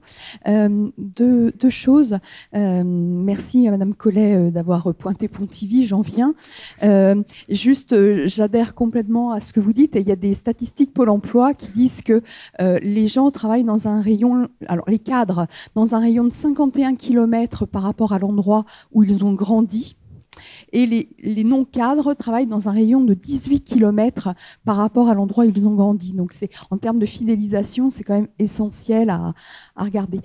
Ma question aux intervenants, c'est on parle beaucoup en ce moment du temps de travail, de la durée du travail, de l'organisation du travail. Et hormis le pointage du travail le samedi, finalement, à vous écouter, c'est pas du tout un levier de fidélisation, ou c'en est un finalement? C'est ça ma question. Merci. Oui, merci pour votre question. Effectivement, nous, on a travaillé sur ce sujet-là aussi. Les agents d'entretien, dans l'inconscient collectif, ils travaillent entre 5 et 6 du mat et 19h et 20h. Et on a travaillé sur ça. C'est-à-dire qu'on a créé en fait des postes, on promeut le travail en journée. On a créé des postes à temps plein en journée. Parce que aussi dans le secteur de l'entretien, je n'ai pas voulu forcément parler spécifiquement de notre métier à nous, mais parce qu'il est spécifique justement, mais nous, l'image déjà n'est pas très bonne. Il faut être véhiculé suivant les endroits où on habite. Effectivement, je vous rejoins, parce que quand on est dans l'agglo de Brest, tout va bien, mais quand on est à Carhaix, Châteauneuf-du-Fou, ou j'en passe, ou du côté de Rospordin, on ne peut pas aller travailler avec la mobilité qui existe aujourd'hui en tout cas. Mais nous, on en fait une opportunité, on trouve des solutions. Et donc, on a travaillé en fait sur le travail en journée et en fournissant aussi des voitures à nos salariés, des voitures en fait qui leur permettent d'aller chez plusieurs clients en fait. Donc c'est un investissement, c'est quelque chose qu'on refacture. On prend une partie pour nous et voilà, et autrement on refacture. Et voilà, on met à disposition aussi des véhicules. Alors les véhicules, c'est pas pour tout le monde. Enfin, on a des conditions de travail en binôme. Enfin, on a différentes conditions parce qu'on peut pas non plus véhiculer tout le monde. Voilà, c'est évidemment le modèle économique ne fonctionnerait pas. Mais on a beaucoup travaillé sur ce sujet et aussi vraiment le travail en journée. On le promeut, on fait un peu plus que le promettre, on fait la promotion plutôt. On n'est pas loin de l'imposer à certains clients. C'est-à-dire qu'il y a des clients qui nous sollicitent, comme je disais tout à l'heure, pour intervenir chez eux. On va d'abord regarder si on a des salariés qui sont disposés à aller travailler chez ce client et pas l'inverse. Donc moi, en tant que DRH, c'est un vrai soulagement. On me dit pas, tiens, il faut que tu trouves du monde. C'est tiens, on a un nouveau client, regarde, voilà.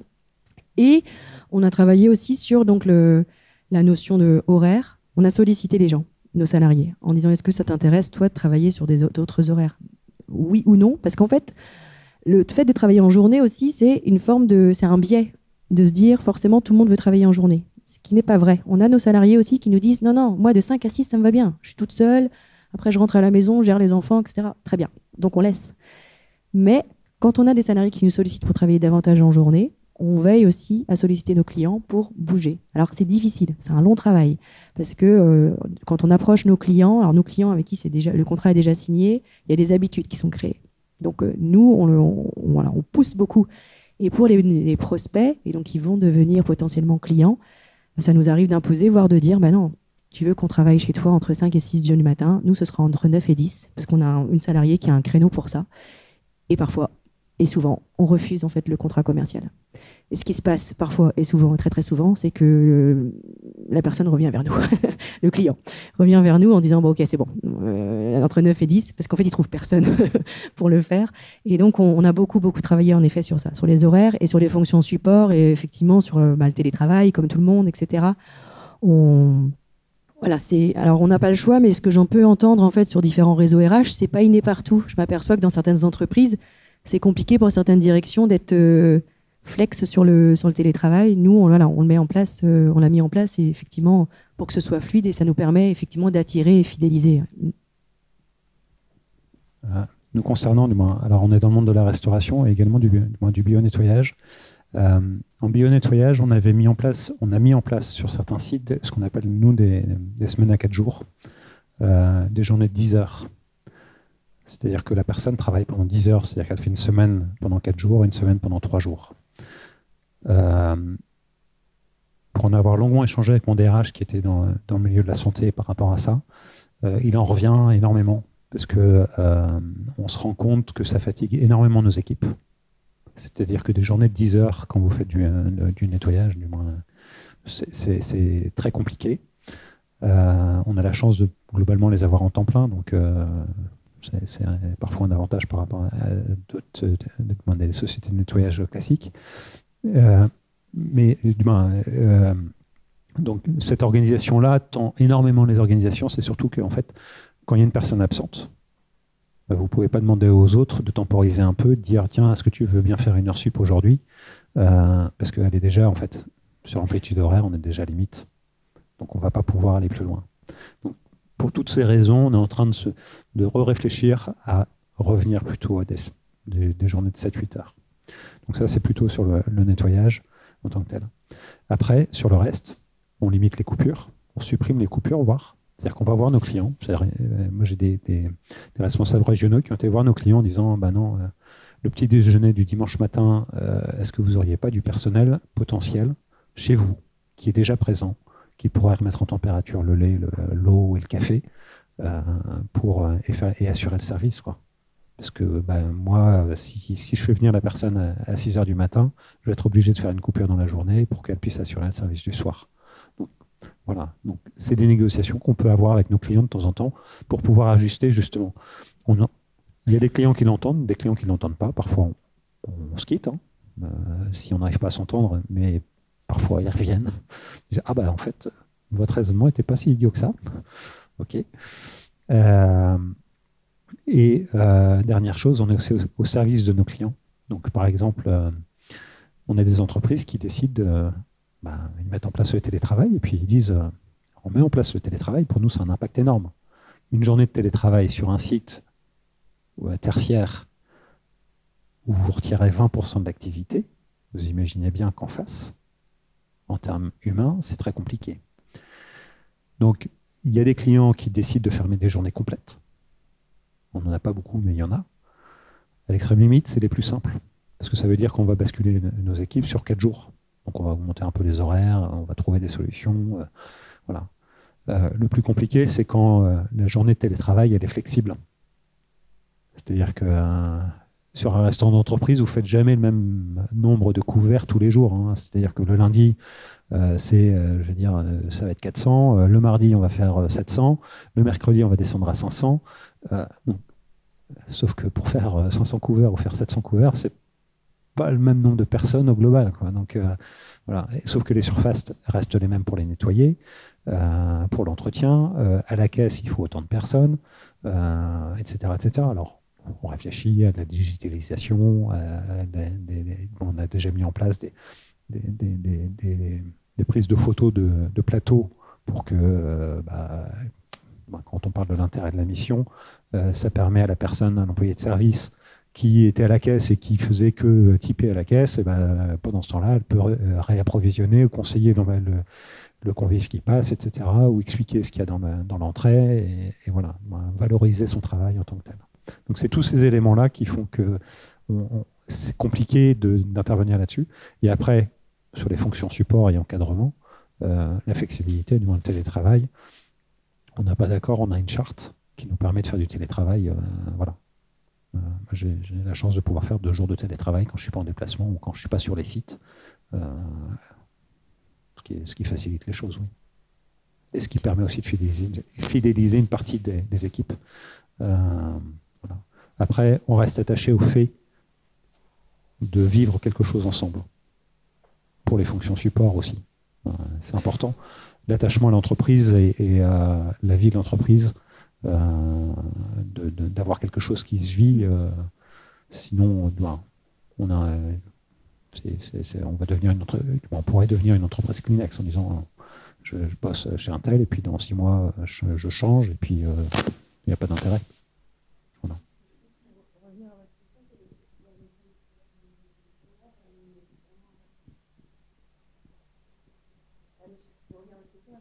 L'horaire est effectivement vraiment importante. Travailler sur les horaires collectifs et individuels quand ça se présente. Là, notre casquette RH, on a un vrai boulot, je pense que de formalisation et aussi après de mise en place. Mais alors, ce qu'on dit là, nous, on est sur des métiers de service. C'est pas toujours pareil si vous êtes dans une industrie agro, etc. Mais faut essayer d'aller chercher.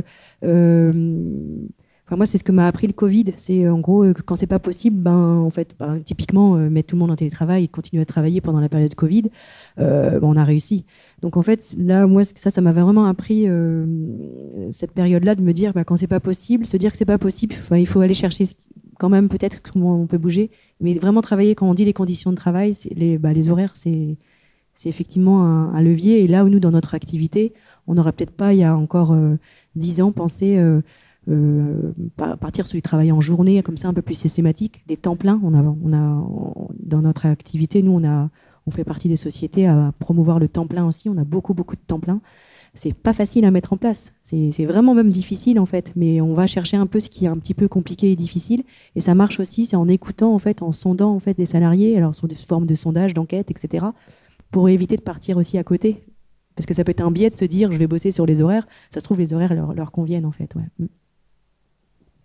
Bon, on retiendra qu'il ne faut pas avoir de certitude. Hugo, tu voulais rajouter quelque chose? Oui, alors au niveau des horaires grande distribution, on a une trentaine de métiers dans le magasin. Et donc, les horaires, en fait, sont un peu fonction de la personne qui va arriver. Alors, c'est pas tout beau, tout rose, hein, c'est pas comme ça la vraie vie, mais si une personne, généralement, les personnes qui postulent en grande distribution n'ont pas d'expérience dans le domaine. 90% des candidats n'ont jamais travaillé en grande distribution.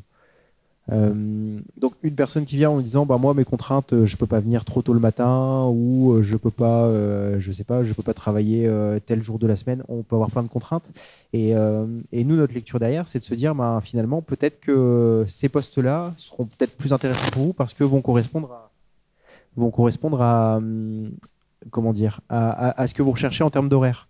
On a de la mise en rayon qui est plutôt du matin.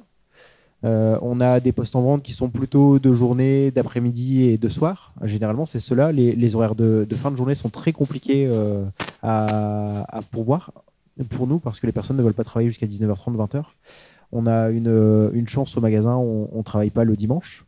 Mais à côté de ça, voilà. En fait, finalement, la contrainte des horaires, aujourd'hui, je ne vais pas dire qu'on passe outre, mais pas loin. Parce que si une personne connaît déjà les contraintes horaires de son métier, elle sait très bien que si elle travaille en vente en poissonnerie par exemple, elle va prendre des horaires de fermeture, c'est obligatoire parce que sinon on ferme le magasin. On innove juste sur la partie caisse. Chez nous, la partie caisse, en fait, on a besoin de beaucoup de postes de caisse ouverts sur certains créneaux de la journée. Donc on travaille exclusivement sur du temps partiel en caisse. Alors c'est un gros temps partiel, c'est sur du 30 heures semaine. Par contre, les 30 heures sont réparties sur 4 jours et planning tournant. Ce qui fait qu'une personne qui encaisse chez nous peut avoir tous les 6, 7, 8 semaines, 1, 2, 3 samedis d'affilée. Et ce qui est bien, c'est quand elle a son vendredi, samedi et son lundi, mardi la semaine suivante. Donc il y a presque une semaine de congé qui s'est greffée juste en incluant le temps de repos. Alors la personne qui est sur le poste est plutôt contente et c'est quelque chose qui fonctionne plutôt bien. Maintenant, c'est toujours, il y a les contraintes de service. Nous, le magasin est ouvert du matin jusqu'au soir. On veut que le magasin soit nickel à l'ouverture à 9h. Ces contraintes-là, on ne bouge pas. Et puis après, ce qui se passe au milieu, entre tout ça, c'est du travail d'équipe. Et puis, généralement, ça fonctionne plutôt bien.